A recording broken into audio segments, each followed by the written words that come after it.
We are back here on the Analytical Iowan podcast. It is Saturday, November 22nd, as you are listening to this. And we got a lot to talk about. Well, we always have a lot to talk about, but some major things kind of happened in the last few days. We have the House of Representatives, we have Mike Johnson talking about trying to change the rules for discharge petitions. Why? Well, there's going to be another vote on another discharge petition. I think I talked about this yesterday. Um, and they're going to try to change, they want to change the rules, but they won't be able to do that till the next Congress because they won't get enough Democratic support. But he doesn't like the fact that it just takes one over the majority to bring up a discharge petition. And they've been used successfully against Mike Johnson now twice, considering that they've only been successfully passed like 42 times out of over 600 since 1935. And I'm not even sure how many before that. It was a rare thing. You just didn't go around the Speaker of the House and the leadership, not typically. And this is like the second or third one that has successfully come out and gone around Mike Johnson, and they're talking about doing even more. They're talking about potentially using a discharge petition to pass something on the ACA credit extensions. And Mike Johnson's terrified of that. He doesn't want the House of Representatives going around him. He becomes useless. And I mean, he was already useless, but when he becomes ineffective, he's going to get the moniker that we used to give Kevin McCarthy, which is the weaker speaker, which we said that after he took over when Nancy Pelosi had been speaker. She ran the chamber very well, and Kevin McCarthy had given up the farm to become speaker. Things like allowing for a vote to vacate the chair, which Nancy Pelosi didn't allow in the rules. She also, both Mike Johnson and Kevin McCarthy have brought up votes that have failed. Typically, when a vote hit the floor of the House of Representatives under Nancy Pelosi, it passed. They never used a discharge petition to go around Nancy Pelosi. Now, I was talking about the ACA subsidies, and apparently there is a bipartisan deal in the House of Representatives. Now, how is this going to work? This deal supposedly is going to keep the funding for the subsidies at the current levels, and it would keep them there for 2 years. Now, this is a better deal for Democrats than what they had floated during the government shutdown. During the government shutdown, they tried to offer just 1 year. But actually, I think this is more of a deal that the Republicans can get on board with. Why? Because then they don't have to answer the tough question during an election year, right? If they only funded it till the end of next year, it would be on people's minds going into next November, going into the midterm election. But if they're not going to expire till 2027, then Republicans think they've got some time, and if they get back in power, or if they stay in power, they can fuck with it during 27, and it won't affect them in 28. That's really how they think. They are trying to buy themselves time. It's kind of like what we've been talking about with Donald Trump when he gambled with the Epstein files and them not being released, and when he was trying to buy himself some time. I likened it to a friend of mine who was short a few years ago on bills. And he went over, he got the money he needed to pay his bills from the pawn shop, took him some items, got a loan. Well, the next month rolls around, he's still short, never fixed the gap or found a way to deal with it. So he was now short the interest on that loan and the money he was short that month for his bills again. So he took him even more stuff.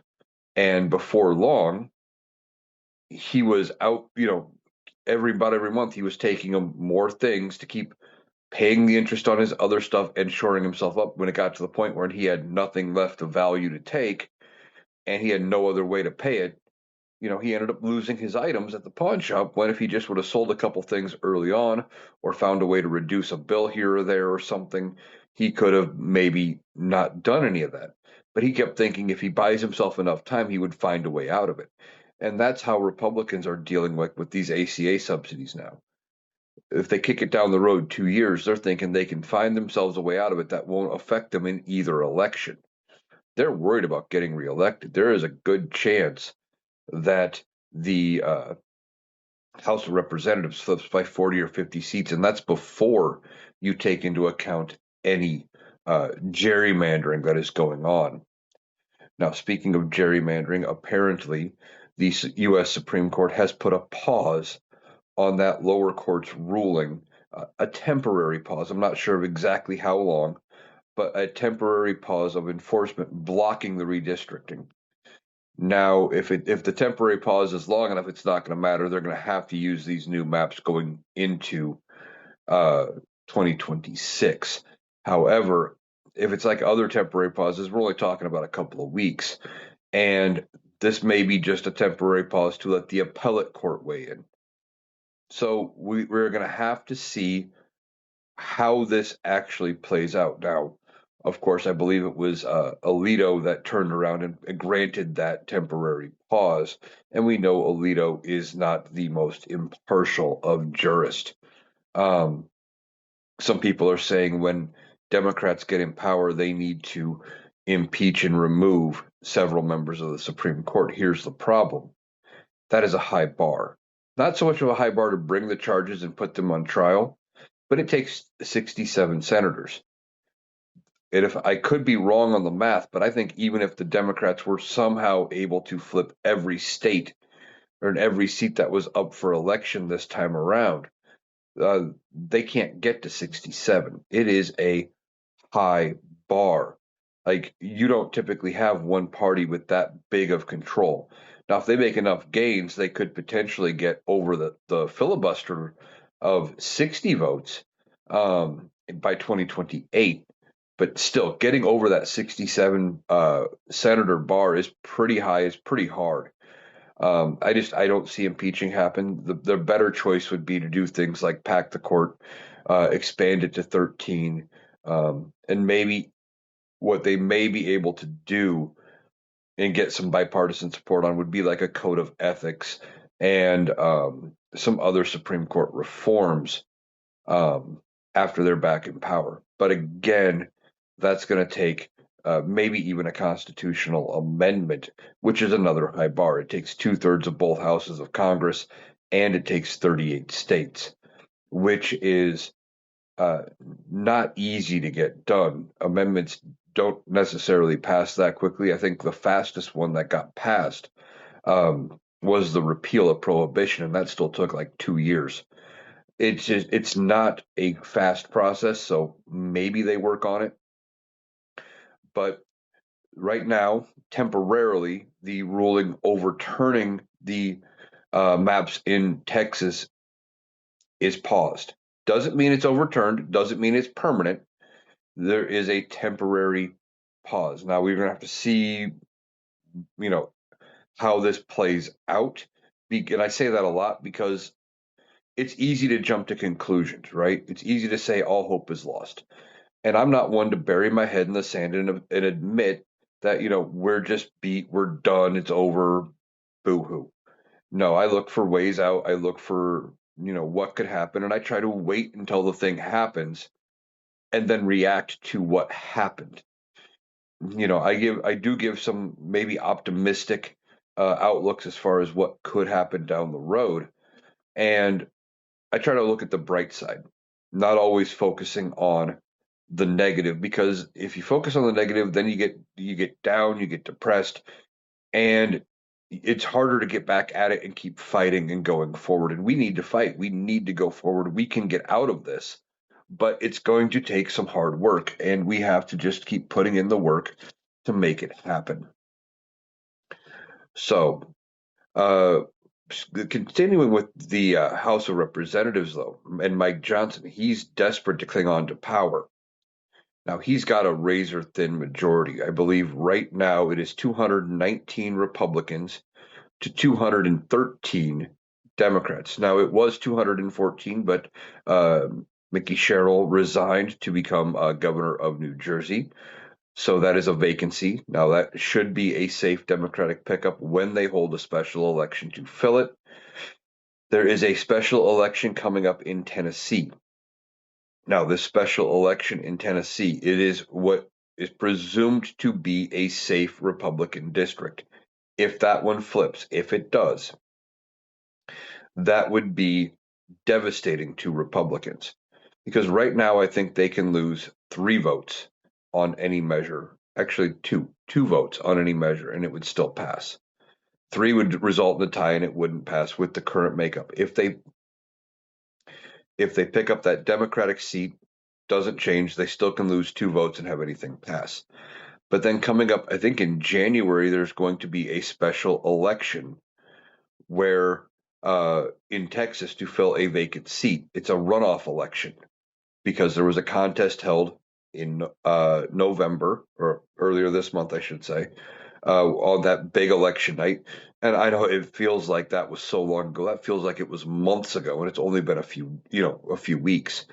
Um, but there was a special election on election night here, and to fill this vacant seat. Well, nobody got over the 50% mark. Nobody won, but the top two vote getters were both Democrats. So the runoff is going to be Democrat versus Democrat. So it's a guaranteed pickup for the Democrats. Well, if they pick up those 2 seats, that would make it 219 to 215. Yeah. And again, they could lose 2 votes in the House of Representatives. You add in the New Jersey seat, now they can lose 1 vote, and that would be one of the thinnest margins. It would be 219 to 216, like the absolute thinnest of margins when it comes to the U.S. House of Representatives. I think that might be the thinnest margin in the House, going all the way back to the Great Depression, right after Herbert Hoover crashed the stock market, right before the Democrats flipped control and held on to control for basically 20 years. Um, so these special elections have consequences. Now, am I crazy enough to think that this election in Tennessee is going to go to a Democrat? I'm going to say it's possible. Anything is possible in the world of politics, but this is a pretty safe district for Republicans. I don't know that it happens, but with all of the shit going on with Republicans right now, it's possible. I mean, we just saw the Republicans get spanked during the elections earlier this month, where they were losing in places they hadn't lost in decades. You had the 3 state seats in Mississippi, I think it was, where they broke the supermajority that had been there for 12 years. You had uh, governing boards, utility supervisor board, I think it was in Georgia, that Will, our friend from the Rational Boomer podcast, was commenting that those seats hadn't been Republican in decades, or hadn't been Democrat in decades. It had only been Republicans. It was so bad that Democrats typically never ran, and they flipped 2 seats. Just things like that. So you'll have to see how the special election on December 2nd plays out. And also, when you're dealing with a special election, when you're dealing with off cycle, which this is because it's in December, it's not in November, it's not a normal election day. When you're dealing with non-incumbent, which this would be. Now, I haven't looked too deep into the people running, I will admit, because it is not my district. Um, it is not my state. And you know, we've got a lot of other shit going on that I haven't really focused on it. And as it gets closer, I'll probably look into it a little bit closer here. But you're not dealing with nearly the name recognition.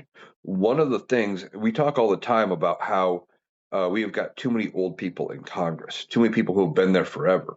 Well, one of the things they run on is name recognition. And if you've been following me for any length of time, you're going to recognize this complaint. You have 92-year-old Chuck Grassley here in Iowa. The dude is 92, and he is in the Senate, and he's going to run for re-election in 2028. He would be 96 years old. He has been in the Senate longer than I have been alive, but he's got name recognition to the point where he doesn't even have to campaign anymore. He doesn't really campaign. He does a few events around the state, and he just lets his name recognition carry him. He barely runs ads. He doesn't do much when it comes to reelection. He just lets his legacy carry him. And when you're dealing with special elections, like this one in Tennessee, there's not going to be that name recognition of the person that's been there for decades. Like I remember talking about Chuck Grassley. I remember being in like fifth or sixth grade learning about politics, and we had to write a letter to our senator. I think it was our senator and our state and our representative in the House of Representatives. A letter or a postcard or something. I remember doing the project. Don't remember what I wrote, but I remember distinctively doing the project. And I remember writing to Chuck Grassley. Now, that would have been over 30 years ago.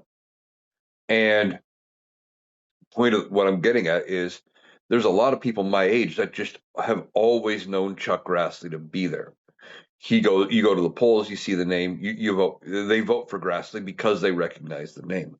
When you're dealing with an off-cycle election on a special election to fill a vacant seat, not always does that name recognition carry.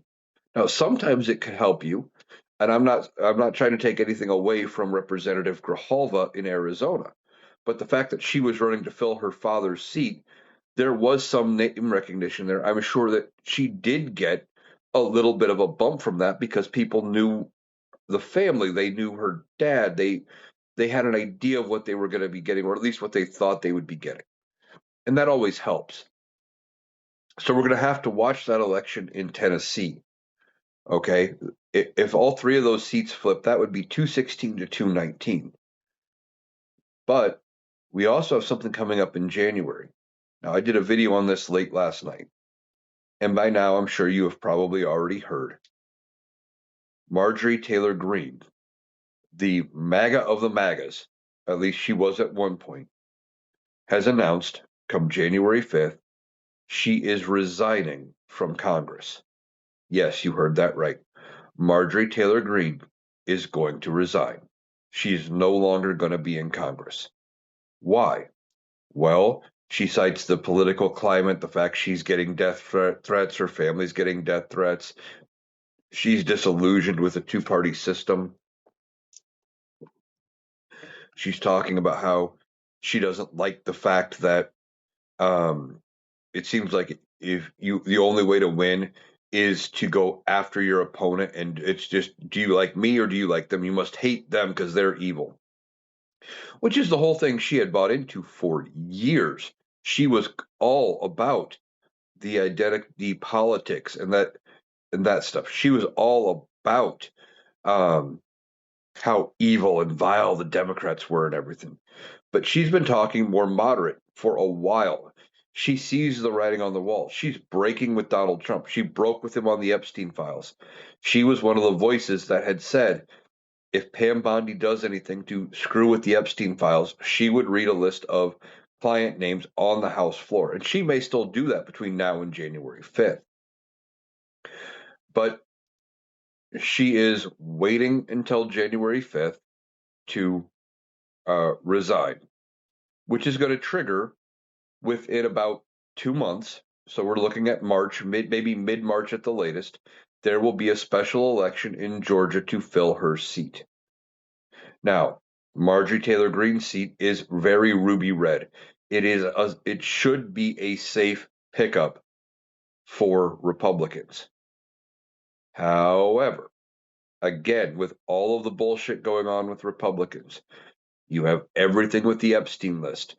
You have everything going on with Donald Trump and how embattled he is going to be between here and there, especially with the list coming out. And they could be looking at potentially impeaching him. They could potentially, and we don't even know how the House is going to handle this, how fast this may happen. It's entirely possible between now and January 5th that they have articles of impeachment out against Donald Trump and that they are either scheduled or looking at scheduling or maybe in the middle of a trial for Donald Trump. And then it could be a test for the Republican who is running, whoever ends up being on the ballot, could be, or do you stand with Donald Trump? And there could be a Democrat out there that runs in this election who doesn't, and maybe that's enough. Because the one thing with the Epstein files is the voting base that we're thinking that might be a bridge too far for them being connected to Epstein. They were the ones, or one of the groups, calling for the release of the Epstein files. Why? Because they don't tolerate anything that happens to kids. That has been one of their rallying cries. It reminds me almost of um, The Simpsons. And there was an episode of The Simpsons, you might remember, where they find out there was like a burlesque show house or uh, I don't know if it was exactly a brothel or what, but it was there. And as they were talking about tearing it down and it even being part of the town, you had Reverend Lovejoy's wife coming out and going, "Will somebody think of the children?" And it happened multiple times during the episode. At least I think it was her. It might have been Maud Flanders, but I'm pretty sure it was Lovejoy's wife. But anyway, it doesn't matter. How they act when it comes to children. That's what it reminds me of. I think I talked about it yesterday about how when you're dealing with um, like gay marriage and you're dealing with all sorts of things like that, even members of the LGBTQ community in general being able to be in public and have public displays of affection and things like that. They always say, well, how am I supposed to explain that to my kids? You just do. Kids aren't born with an innate idea that, being straight is the only way to be. That's taught. And you just explain it. And for the most part, kids aren't going to care. They just, they go about their day and, you know, the parents make it a way bigger deal than it needs to be. But Marjorie Taylor Greene is stepping away. She is not going to be in Congress. And what is she going to do going forward? Well, some people are speculating that she may be attempting to make a run as some kind of an independent candidate on a populist, socialist, potentially um, platform, which would be funny that you go from as far right wing as she was to a more populist, socialist idea, and she tries to run for president. That she may be making that attempt, or that she may be trying to do the same thing and either run for governor or senate or something like that. Now, sometimes this gamble may not pay out for her if she does decide to do that, because resigning like that, even though she's resigning on her terms and she's publicly resigning, etc., it's not, some backwater deal. It's not, you know, she's not resigning in disgrace like Matt Gaetz um, or anything like that. But if she decides to run for higher office, having the prestige of being a member of Congress when she would launch that campaign um, sometimes is helpful. Now, having not been in politics potentially for, you know, months at this point, or potentially years, if she decides to wait it out and wait to run for president, she's not going to be in the news. We're not going to be talking about her as often as we had been. And it could really hurt her brand. It's kind of like oh, I can't think of her name now, the Green Party candidate. She only comes around every 4 years. I'm sure somebody's going to drop her name in the comments. I can't think of it now, but you don't hear about her in between. You only hear about her every time we have an election for president. She comes out, she runs for president and campaigns, and then she's gone. She's not a member of Congress. She's not a governor. She's not anywhere else, and just comes back around. And if Marjorie Taylor Greene is trying, she's got to find a way to be relevant. Now, maybe she takes up a podcast or something like that. Maybe she becomes an influencer in some regard, trying to keep a following going. But doing that to set up a future campaign run is going to be difficult. So, with Marjorie Taylor Greene leaving, That's 4 open seats. If the Democrats pick them all up, again, I don't know if it's possible, but let's just do a little fantasy for a minute there. If they pick up all 4 seats, that would bring them up to 217. That would be a 1 vote margin for the House of Representatives. Now, we don't know what's going to happen next year. We don't. Anybody else could potentially resign. We've got numerous members of the House of Representatives saying, hey, I'm not running for reelection. I'm seeking this office. I'm seeking that office. I'm doing this. I'm doing that. They're terrified of not being able to get reelected, and they want to go out on their own terms. So they want to go out on their own terms, and which is fine. Let them do that. We could have somebody else resign between here and there. You could have somebody pass away between here and there. And if it's far enough out from the election, there would be a special election to fill that seat. Now, this is really wishful thinking, and I realize that. But if even one more member of the House of Representatives retires, resigns, passes, and it's a Republican and the Democrats flip the seat, again, wishful thinking, and they pick up all of the 4 seats that are going to be open between now and whenever they fill Marjorie Taylor Greene's spot, that would be 5 pickups. Add that to the 213 they have, they're at 218. They're in the majority. Potentially, they would be able to flip control of the House outside of a general election, outside of, a midterm election or anything like that. Now, it's very unusual that that would happen.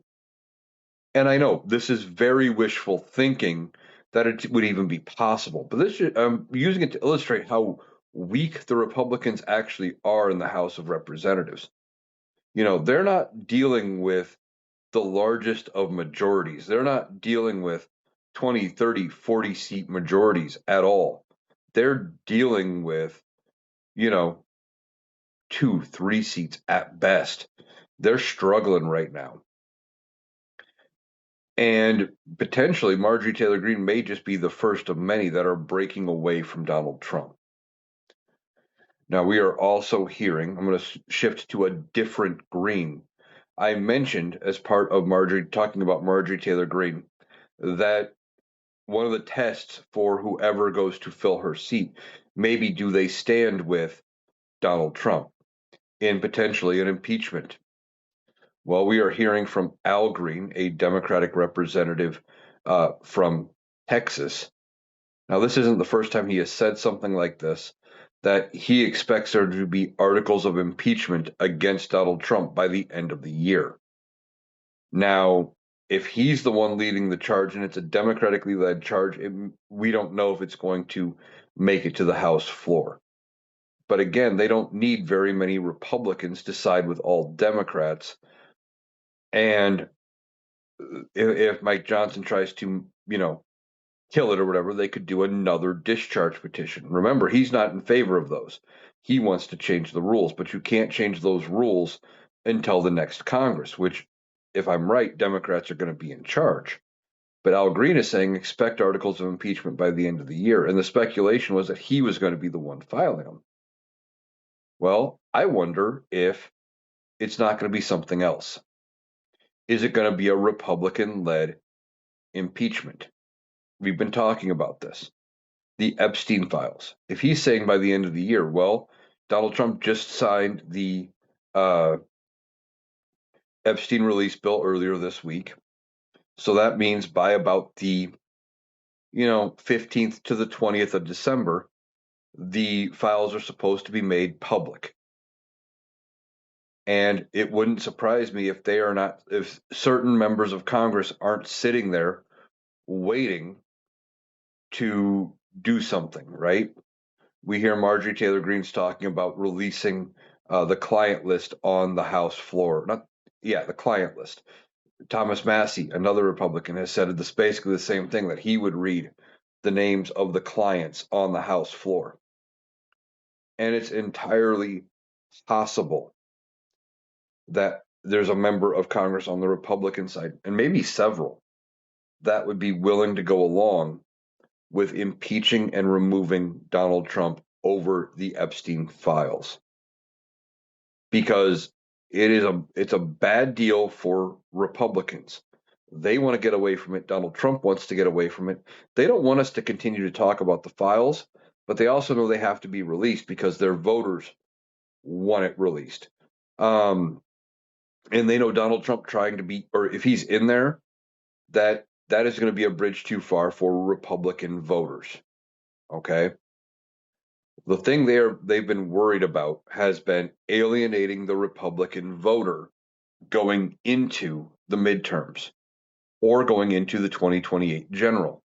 And they're afraid of that 30% of the Republican base, which is dumb because you got about 30 to 35% of the Republican Party that is hardcore MAGA. And you've got about 60 to 65% that are more moderate Republican. You would think you would want to cater to the larger group, but they're still confident that that 60 to 65% will still vote for Republicans no matter what. What they're thinking is, and they're probably right, is that the 30 to 35% of the MAGA base would not vote for a Republican if Donald Trump is either not on the ballot or if Donald Trump has turned against them. If he comes out and says mean things or says primary him or whatever. So they're trying to keep their entire coalition together. And the speculation is that Republicans are going to use the Epstein files as a way to get rid of Donald Trump and move on. Okay, because if he's connected to Epstein and if he is a client of Epstein, which it sounds like there's going to be some very damning evidence in there, showing that he was a client of Epstein. And if he is, like we think he is, a client of Epstein and a pedophile, that it is going to be a bridge too far for the voter, and that they could use that to say, okay, I still believe in the MAGA cause. I'm still America first. I'm still all of those things. But I can't stand with that. I can't stand with a pedophile. So we're going to move away from him, and that maybe the voters that would have normally and under any other circumstance said, "Well, I'm never voting for you again because you're not MAGA," would go, "Yeah, okay, I'm on board." They're worried about because if they lose that 30 to 35%, Democrats may have a chance in a lot of races where they normally wouldn't have even been competitive.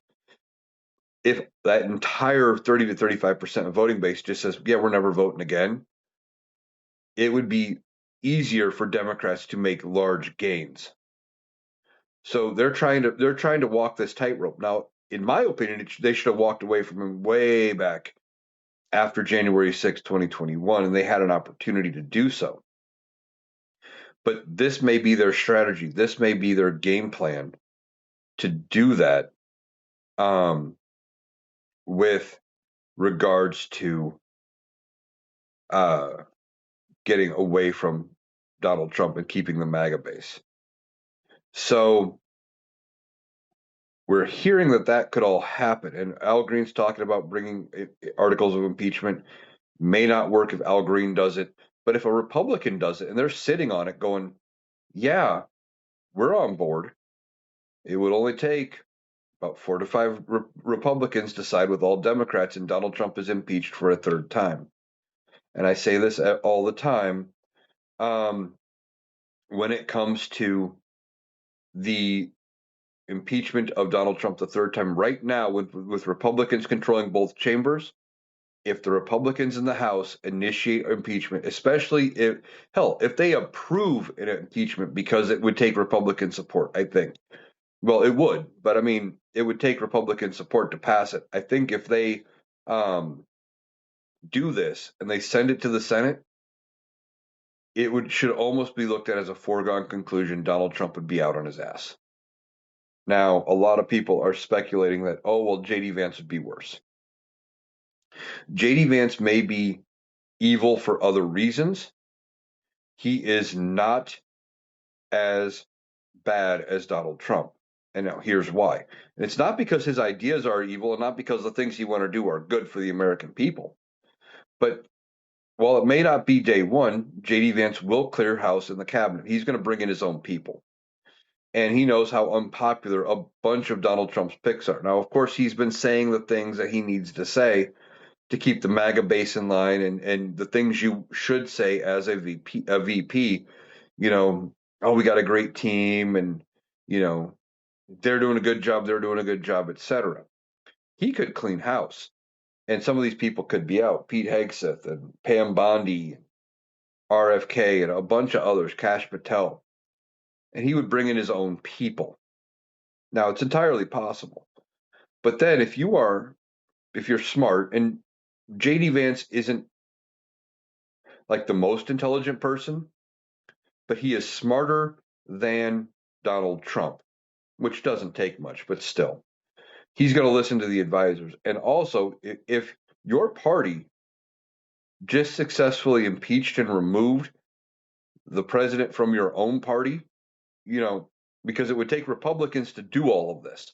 And they could block it themselves if they tried, and it would never happen. You know what I mean? Like, if they didn't want it to happen right now because they're in control of the House, they're in control of the Senate, if they wanted to block it, they could.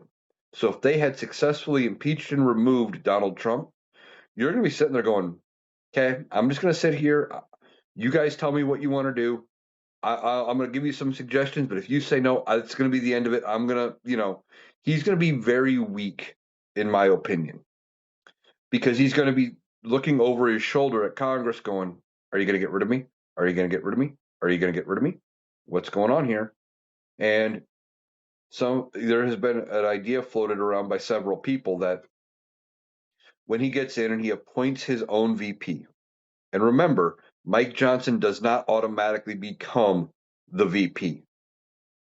Mike Johnson only moves up if something were to happen to Trump and Vance at the same time, and there was nobody above them. Like if there was nobody in those two roles, then Mike Johnson would become acting president because we have to have somebody there. It's a safeguard. It's not an automatic you move up a step. It doesn't happen. Because that would mean if that happened, Mike Johnson would become VP, Chuck Grassley would go from being a senator to Speaker of the House, and it just doesn't happen like that. It doesn't work that way. Um, so JD Vance would pick his own VP. Now, some people are suggesting he may try to get a reasonable Republican, maybe a Brian Kemp or somebody like that, and then the Republicans wait 3-ish months, maybe 4, kick out JD Vance. Maybe if they do it early next year, maybe they even wait till after the midterms, after they got their ass kicked. Kick out JD Vance, bring in the reasonable Republican in like Brian Kemp, and I'm going to use him as my example, and then say, okay, well, we have you there, and you can reimagine things and bring us back to being a safe party. Go back to being the Republicans of old. It's crazy. And if the Democrats get the idea that that's what's going on, they could save J.D. Vance if they are just trying to get somebody more favorable. So those charges, if they decide to go that route, would have to be very, very good and very, very damning against J.D. Vance. So, but now we're also hearing, speaking about the party and moving on. Now, this was more of a conspiracy theory, but I want to talk about it for a minute.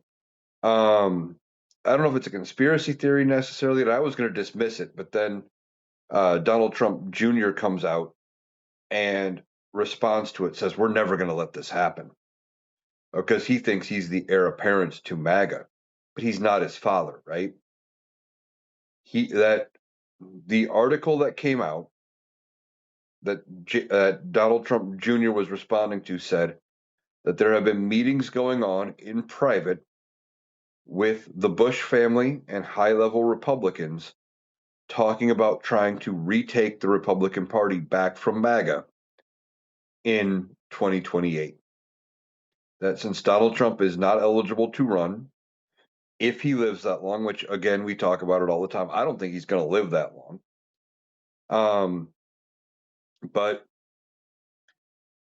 that come 2028, they are going to back a younger cousin of George Bush or second cousin or something like that. I don't remember the exact family relationship with this Bush, but it would be the last name is Bush. I can't remember his first name now off the top of my head.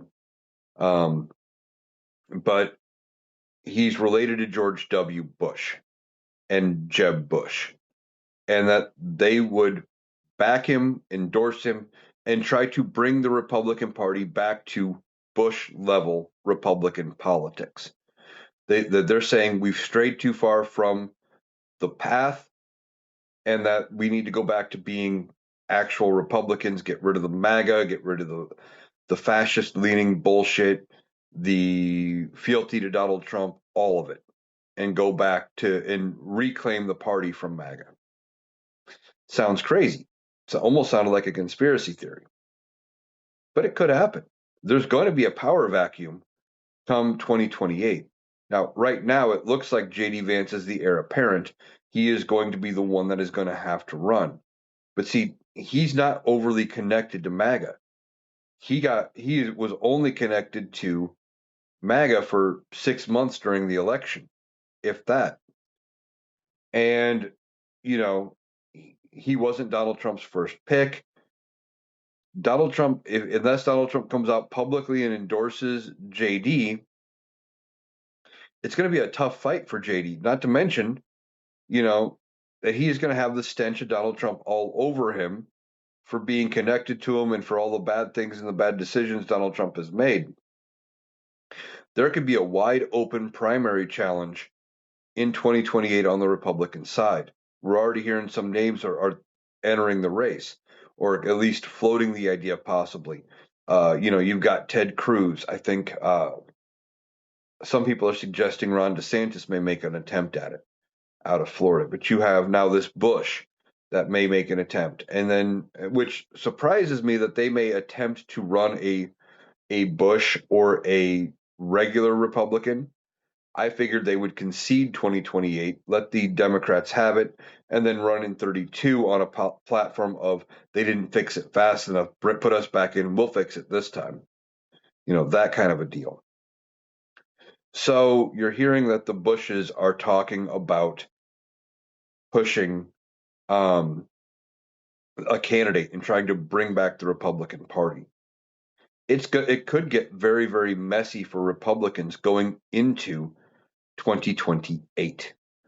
And I'm here for it. I'll be here talking about it. Um, the messier it gets, the better. There's going to be more content to make.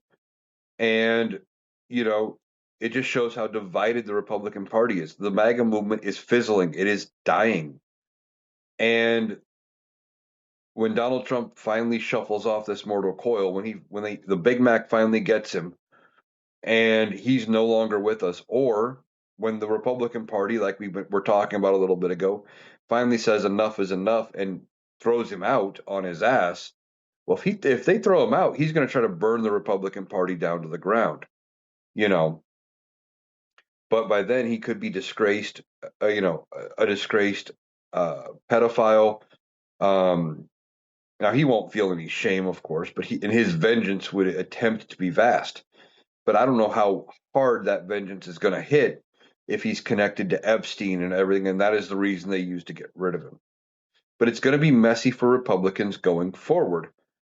Where if the Democrats come out more unified, it could beyond the fact that I think they're just going to get a good chance to get elected in 26 and 28. The more unified they look and less conflicted and complicated their party looks, the better for them. So maybe they start needing to have conversations, and figuring out who's going to run, and maybe only have the primary down to a couple people and have it be more of a civil primary, something like that, where, it's not messy. I think the Republican primary is going to be ridiculously messy, and it's not going to be very good. Now, I was talking earlier about this Affordable Care Act subsidy that they were talking about extending. And, I said 2 years, okay, and that the Republicans would want to extend it to get it past the midterms. But now there's some questions with this bill. Does it pass the House? Possibly. It's a bipartisan measure, which means they've got Republican support already. They don't need very many. And if they have to attach it to a discharge petition, they can get around Mike Johnson. Again, we've talked about how he hates those. But it goes to the Senate. Well, the Senate's going to have to vote on it. Why? Because as part of the deal to get the government open, John Thune promised the Democrats a vote on a bill to extend the ACA subsidies. If this comes over, the Democrats could say, okay, we want to vote on that. Now, depending on how it passes the House, just like what happened with the Epstein vote, this could end up extending the ACA credits. Like if they put enough pressure, if it passes with a veto-proof majority in the House, again, don't know yet because we don't know exactly how much support is behind this. Just that it's a bipartisan measure. This is still developing. This only came out in the last day or so. As we're watching it, if the momentum builds like it did with the Epstein files, and if it passes with a large majority, the Senate's going to have to feel the pressure. They've already promised a vote, and um, it's going to affect red states. And a lot of people in red states are on the ACA, so they need to do something. Now, Donald Trump has said he wouldn't sign it, but I think they can convince him to sign it. Um, Especially if they look at, he wants to maintain power. He doesn't want to lose seats in Congress. He doesn't want to look weak. That's part of why they've been doing gerrymandering and all these other things. So what does he do? Well, if they get to him and say, hey, Mr. President, if you sign it, you look like the hero that saved the ACA subsidies because there's not enough time to do to do your plan. If you do this, this buys us time to negotiate your plan and make your plan, these direct payments to perfect it so it works perfectly so you don't get blamed for something looking or not working right. And you spin it that way and then you say, well, you know, this is something you can brag about when Congress is running for reelection so you don't lose seats in Congress. He may sign it. He may publicly come out and flip-flop like he did uh, with a lot of things, like he did on the Epstein files. When he saw the tide was turning against him, he decided to get around it and come out ahead and come out early and say, okay, I'm going to go ahead and I'm going to support it. Go ahead and pass it. And he could do the same thing here. He just needs the right person patting him on the back, telling him he's a genius and how this would make him look good, and he'll sign or do anything. Now, one of the other things he flip-flopped on, there was a meeting between him and Zohran Mamdani of New York City, the mayor-elect of New York City. And Donald Trump came out after their meeting and he had nothing but praise for Mamdani. Now we will see if that has changed today, if he comes back out with the attack ads and everything, but he had nothing but good things. He was talking about how Mamdani wants to help with the affordability of New York City and help with the housing crisis and help with the crime and all these things that he wants to do. And Donald Trump said he found common ground, and he didn't know all of that about Mamdani, and that's entirely possible. I think the people around Donald Trump are giving him carefully crafted tidbits of the story. Plus, we know he watches a lot of Fox News. Fox News is not news. They have said so in court filings. They have said in court, in a sworn court document, that they don't know why anybody watches Fox News because, or that they shouldn't take anything that Fox News says seriously because they are entertainment, not news. And they said that in court, but because they have news in the name, people believe them and think they are a trusted news source. Now, one of the things that Democrats should do when they get back in power is look at reinstating the fairness doctrine, which a couple things with the fairness doctrine. you wouldn't be able to use necessarily news like this, and if you weren't news. You also have to give so much airtime to opposition viewpoints. You wouldn't be able to have places like OAN, Newsmax, Fox News that run nothing but, or mostly, like 99%, right leaning content. It would go the same for the left, but even the left leaning content right now isn't going nearly far enough left. Um, they're trying to capture some of that right leaning base because that's where the money is. One of the other things with the fairness doctrine is that it prevented these large monopolies when it came to radio and TV stations and things like that, where you couldn't have so many affiliates. You couldn't own so much of a percentage of the market share. Like you couldn't have a radio station, a newspaper, and a television station in the same uh, area, right? Like you couldn't do that. It had to be fair so that you weren't controlling all of the sources and output of news. And we need to look at reinstating something like that and making it better and maybe making it so that, it wouldn't, and I don't know how you can do it without violating freedom of the press, but making it so if you say in court you are not a news source, you're an opinion piece or entertainment, that you can't call yourselves news. And I don't know how you do that. I'm not the legal expert here. I'm sure there are other legal experts. But Donald Trump comes out after meeting with Mamdani, having nothing but good things to say about him. This was after having all sorts of horrible things to say in the run up to the election, calling him a terrorist, calling him a socialist, a communist, all sorts of things. Now he says good things.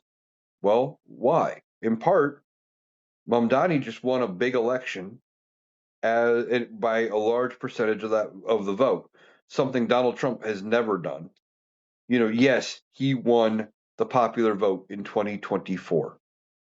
Now, I know there are conspiracy theories out there that say he didn't actually win, that the votes were rigged, etc. I'm not going to dive into that. Based on the vote totals that were released, though, he didn't get over 50% of the vote. He didn't. Mamdani got like 60 to 65%, I think. I could be slightly wrong on that percentage, but it was in the 60s. So he's impressed with that. That is one of the things Donald Trump likes. And now that he's popular. So Donald Trump is trying to do that. Now coming out with this nice approach to Mamdani, it's a good story where Donald Trump gets some good press. And that's one of the things he cares about, is getting that good press. Now we will have to see if it carries over. See if he comes out in the next few days tweeting mean things about New York City again, because that's how Donald Trump deals with things. And we're going to have to see if he comes out with attack ads and all sorts of stuff against Mamdani. And if he does try to hold up what he was saying he was going to do in the lead up to that election, where he was talking about withholding federal aid and all sorts of things from New York City. Now, a lot of things he can't just do that because it's congressionally appropriated money. But the other side is it's New York. New York City, New York State is a donor state. For every dollar they give into the federal government, they get less than a dollar back in tax money. So they give a dollar. It's like, I think they get 86 cents on the dollar, 70 cents on the dollar. I don't know. I don't remember the exact number. I haven't looked it up in a while. But they get less than a dollar back for every dollar of taxes they send into the federal government, because their citizens aren't nearly on the amount of aid, and they don't use as much of the grants and things that other states do, especially when it comes to disaster aid and all that stuff. They use some when they need it, but they make enough money in their state to fund their state. So these threats aren't really going to work. And maybe it has something to do with the fact that Mamdani wants to talk about building more affordable housing and things like that. And Donald Trump being a real estate guy, maybe he's thinking he can get some contracts out of it, or he can get his associates some contracts and somehow get, maybe a finder's fee or something like that. Maybe he's thinking he can gain something from buddying up to Mamdani, especially in the real estate market. Don't know what he's all thinking, but very weird, and it did not go the way I expected it to go. Today or yesterday was full of unexpected um, things that happened. Did not expect that to go that way. Did not expect Marjorie Taylor Greene to resign effective January 5th. But that's why we do this podcast daily, because there's always stuff to talk about. There's always things going on. And, you know, as much as we miss the old school, bland, boring politics, then I wouldn't have stuff to talk about. So that's going to do it for today's episode of the Analytical Iowan podcast. Um, Covered a lot. We had a lot of things going on. Um, I'm going to be back tomorrow talking about even more, because there's always stuff to talk about. And I want to thank you for taking the time to join me today. I hope you have a great day, and I'll be back tomorrow.